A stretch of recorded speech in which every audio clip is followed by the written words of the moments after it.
Trump had too much power with that Twitter account, and they said, we got to take this away. This MAGA movement, with all the bad that comes along with it, I feel was predominantly organic, and they were scared of what could become of this. And they had to snatch away the leader and everybody closely associated with it. We're in very, very weird times. I call this the close of chapter 1. We're moving into chapter 2. What becomes of chapter 2, I don't know. But shit's different now. What's up? Osiris here, stuck in the middle. If you're thinking about deleting your Facebook and Twitter account, first of all, subscribe to this channel so we can keep in touch. Second of all, I'm going to make a case as to why I don't want you to. Don't leave. By now, we are all familiar with the Great Purge. And when you combine that with the heinous acts of a few on January 6th, we are in one of the most pivotal moments of our country's history. It's up there for me with 9/11 and then the Patriot Act, the JFK assassination, Obama becoming president, the Iraq War, Kanye West in 2009. I'm going to let you finish, but... Yo, Taylor, I'm really happy for you. I'm going to let you finish. But Beyonce had one of the best videos of all time. We should all be aware that part of this big purge is deep hatred for Donald Trump. The New York Post reports Twitter's senior executives have a long history of anti-Trump hatred. A Post review of dozens of accounts of top employees found. One manager with almost 9 years on the job said he was quite keen to watch Biden crush Trump in the election, and that he hoped the president would be utterly humiliated while also suffering greatly. This is sick stuff. And this represents, in my opinion, the culture of the company starting at the top.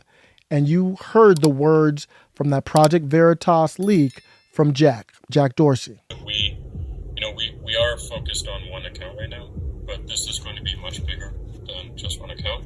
And it's going to go on for much longer than just this day, this week, the next few weeks. It's going to go on beyond the inauguration. So the purge isn't stopping, it's continuing. So that means it's about more than Trump. And we can see from who has been purged that this is about Trump, and anyone who dared support Donald Trump was a part of MAGA, and in their eyes, stupid enough to support him. And some of you watching this might be like, yeah, they were stupid.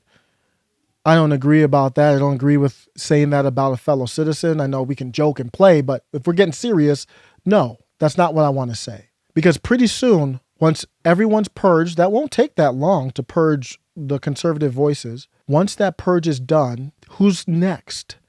It's anyone who in their eyes is stupid enough to question Joe Biden or the establishment, whether it's right or left, whether it's establishment right or left. Ryan Knight is a self-proclaimed socialist and one of my favorite follows on Twitter. He is excellent.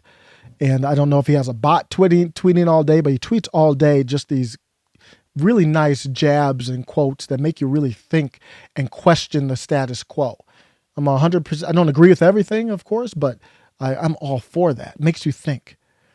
Here's what Ryan Knight tweeted. I'm seeing so much gaslighting by corporate media that everything is magically better now that Joe Biden is president when not a damn thing has changed.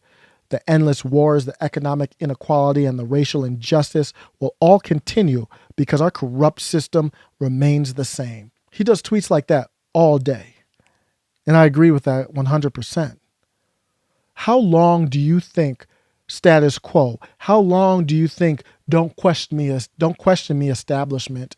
How long do you think do as you're told? Do what you're told.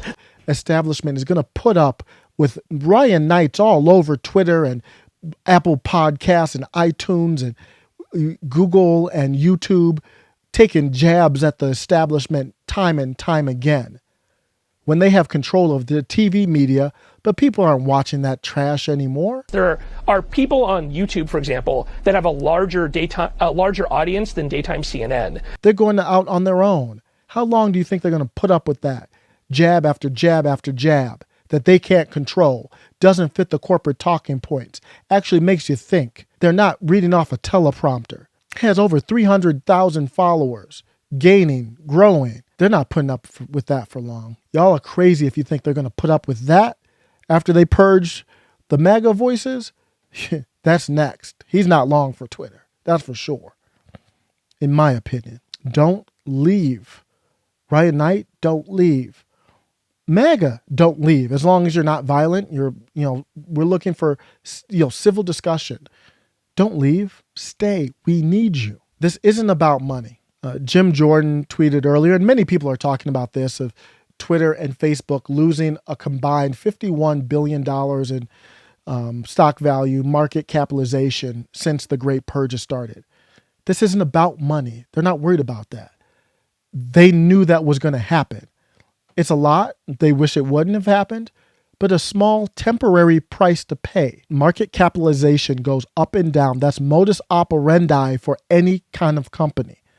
That's why when you look at stock value, the stock price, it goes up and down. That ain't nothing. That's not like they took $51 billion out their pockets. And if they did, they would, if it meant squashing the competition. Remember, I always want to call it Parlay because it's French. Why is it not called Parlay?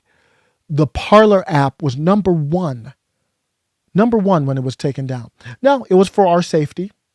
We didn't get any stats on whether it was more susceptible to causing violence than Twitter or Facebook, but it was for our safety, so it took it down. The fact that it was number one that competed with Twitter, and Amazon has a contract with Twitter, that was just a convenient coincidence. The bottom line is $50 billion in market cap that can increase again and come back is a tiny price to pay. Basically, this is about market share. This is about squashing dissenting voices. That's a small price to pay to get those two things accomplished. And you leaving Twitter only helps that, only falls into that. Jim Jordan, it was cute when he said Republicans buy sneakers too. That was kind of funny. Jim Jordan's not bad on Twitter. I don't know. It's weird. Like, I've been agreeing with him a little more and more recently because the left has been so wackadoo. I digress. There are people who I greatly respect, like Young Ripper 59, also goes by Eric July, who says, leave Twitter, leave Facebook. Specifically Twitter. He says, leave Twitter. Let it fail. It doesn't do anything that the other apps can't do. It's the only one that really can be toppled. You've seen the shares of these companies start going down. Twitter and stuff start going down. Let them fail, guys. Stop being so short-sighted. I know it's frustrating, but let them fail. I don't buy that. Twitter is a special platform. I don't see Elon Musk on Instagram. Twitter provides a different audience, a different mechanism. It's almost in a way like traditional radio, like AM radio. Like, there's something special about that medium. There's something special about Twitter. It will never go away. This is not dying. You saw what Donald Trump was able to leverage that platform to do. You see what Ryan Knight's been leveraging. Eric July, you've leveraged it. And then the richest man in the world does no advertising for his car company, which is more than a car company, Tesla. He's on it. He's on Twitter. That's his advertising. That's how he communicates with people. This thing is huge. Don't let them say leaving Twitter is no big deal. Of course it is. If you want to stick it to them, don't leave the powerful platform. Let's learn how to operate within these new rules and adapt and change and maneuver. 2021 should be about getting better, getting smarter, getting more savvy, beating the algorithm, ducking and diving, and being, resourceful, gritty. Are you hopeful for the future? Depressed? Mix? Charged up. Yeah. Charged up and focused. Sense of urgency is kicked in. Yeah.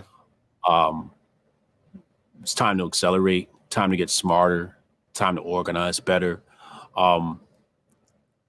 Take my game to the next level. Don't quit. Leaving is quitting. If you love this country, do you think Twitter is a better place without your voice? We need it. We need civil discourse, not echo. Biden is so great. We can get that on mainstream media TV. We will not be a better country if you leave Twitter. Congratulations to Joe Biden and Kamala Harris. They are our leaders now. And just like when I said about Trump, I said when Trump is our president, like him or not, I support him and I wish the best for our country. His success is our success. Their success is our success. Doesn't mean I won't criticize. Doesn't mean I won't praise. I'll give you a quick example, digressing a little bit, but Biden's day one executive orders. I don't like executive orders, but his executive orders on day one, I largely agree with them. Props. But I don't like how he has not spoken out, at least that I've heard.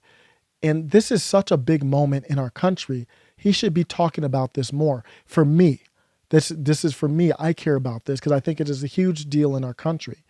The Great Purge. His tacit approval of this moment of big tech destroying our civil liberties, and they're not doing anything illegal, but they're destroying the fabric of our country. I haven't heard him say anything. Elizabeth Warren released a video a year ago talking about how the big tech monopolies were a threat to our democracy. Haven't heard a peep from her now. 3 companies have vast power over our economy and our democracy. We all use them, but in their rise to power, they've bulldozed competition, used our private information for profit, and tilted the playing field against everyone else. I need to hear him pressed on these things. Don't leave. CNN's David Callahan said that the side lights on the National Mall's reflecting pool were like extensions of Joe Biden's arms embracing America.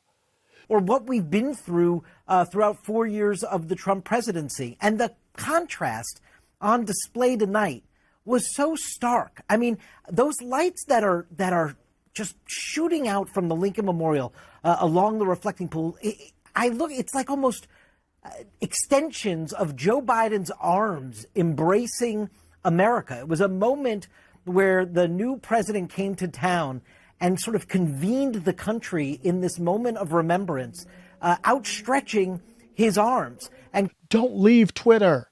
We can't let nonsense like this go without challenge. Eric July is still there on Twitter. I like that he's still there, so he can reply to that tweet.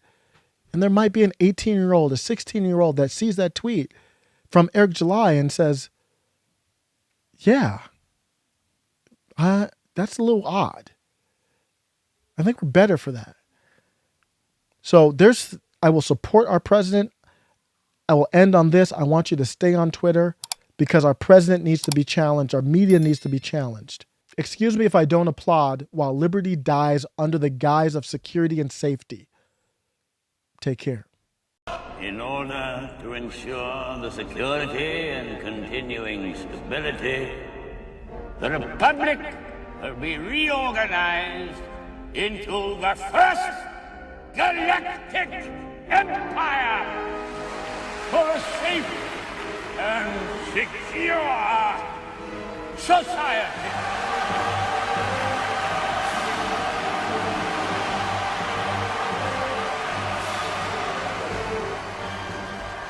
So this is how liberty dies.